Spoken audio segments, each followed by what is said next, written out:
Hello, students of Standard 10. Welcome once again. I'm here with the same history, chapter 1, chapter 3, Nationalism in India. We have gone through about Satyagraha and the Rowlatt Act.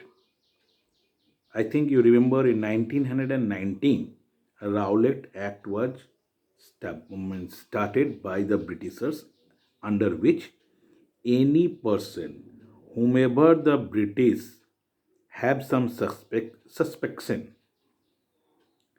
they can be put into prison for 2 years without any trial. Means they will not be taken into any court, or they will not, means Britishers will not hear anything. This was Rowlatt Act. So Gandhiji in 1919, Gandhiji in 1919 decided to launch a nationwide satyagraha against the proposed Rowlatt Act, which was started in 1990. This act gave the government enormous power to repress political activities and allowed detention of political prisoners. Means they will be put into prison and they will not allowed to come out.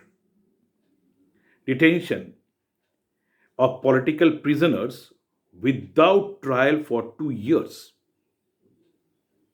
So, Mahatma Gandhi wanted non-violent civil disobedience movement against such unjust laws, which would start with a hartal, and he started hartal along with all the Indians, whoever has participated with him in on 6th April.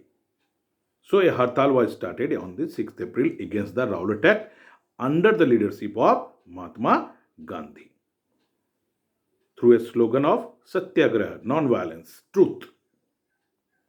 Rallies were organized in various cities. Workers went on strike in railway.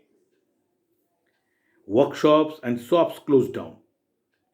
Alarmed by the popular upsurge and scared that lines of communication such as the railways and telegraphs would be disrupted, the British administration decided to clamp down on nationalists. Local leaders were picked up from Amritsar, and Mahatma Gandhi was barred from entering Delhi. He was stopped that you cannot enter Delhi anymore. On 10th April, on 10th April, the police in Amritsar fired upon a peaceful procession, provoking widespread attacks on banks, post offices, and railway stations. And so, martial law was imposed and General Dyer took command. So, what happened? On 6th April, a hartal has been called by Mahatma Gandhi, where several people have participated in it. All shops were closed. People stood on the railway tracks, objecting the proper smooth flow of trains, railways. The Britishers get panicked. This will disrupt his transportation communication system. Many people came out of the houses. Protest marches were there in front of the police stations on the general road. And the police on 10th April opened fire on the peaceful procession who were marching near on the road. Their police has opened fire on them. Rowlatt Act was there in suspicion. They fired and they have claimed that these procession can break the bank, break jails, police station they can attack. So they opened fire on it to create a panic on the mind of the processioners. And General Dyer took this authority to look into it. And he has made a martial law. He has announced a martial law. Martial law means a law in which if anybody disobey the law made by the government, they will be open fired. So, on 13th April 1919, the infamous Jallianwala Bagh massacre or incident took place. On that day, a crowd of people gathered in an enclosed ground called Jallianwala Bagh in Amritsar to attend a meeting. Being strangers, 13th April, is a Baisakhi. People came for celebrating Baisakhi in Amritsar. They do not know that martial law has been imposed since they were from outsiders. They were unaware that martial law has been imposed by General Dyer. The angry General Dyer has closed the only exit. There is only one gate entering and coming out. That he blocked the exit and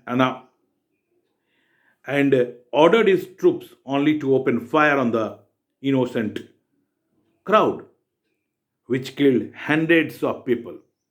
He declared afterward that his aim was to create a feeling of terror and awe in the minds of satyagrahis. Means he has announced that he wanted to create a fear on the satyagrahis so that they do not again come out from their houses. This incident proved to be a landmark in the history of Indian national movement. The cruelty and the atrocities committed on Indians made Gandhiji decide to start more broad-based movement in India. Many people started protesting. It was only in Amritsar, but now the whole country, when they came to know about this Jallianwala Bagh incident, each and everybody from each and every nooks of the corner of the country, they participated in this satyagraha. And Gandhiji decided to make it a nationwide movement. So two things. What was the effect of Rowlatt Act and Jallianwala Bagh incident? These Jallianwala Bagh incidents, note you have to copy down in your copy. So it is very important. You have to learn it by heart. Thank you.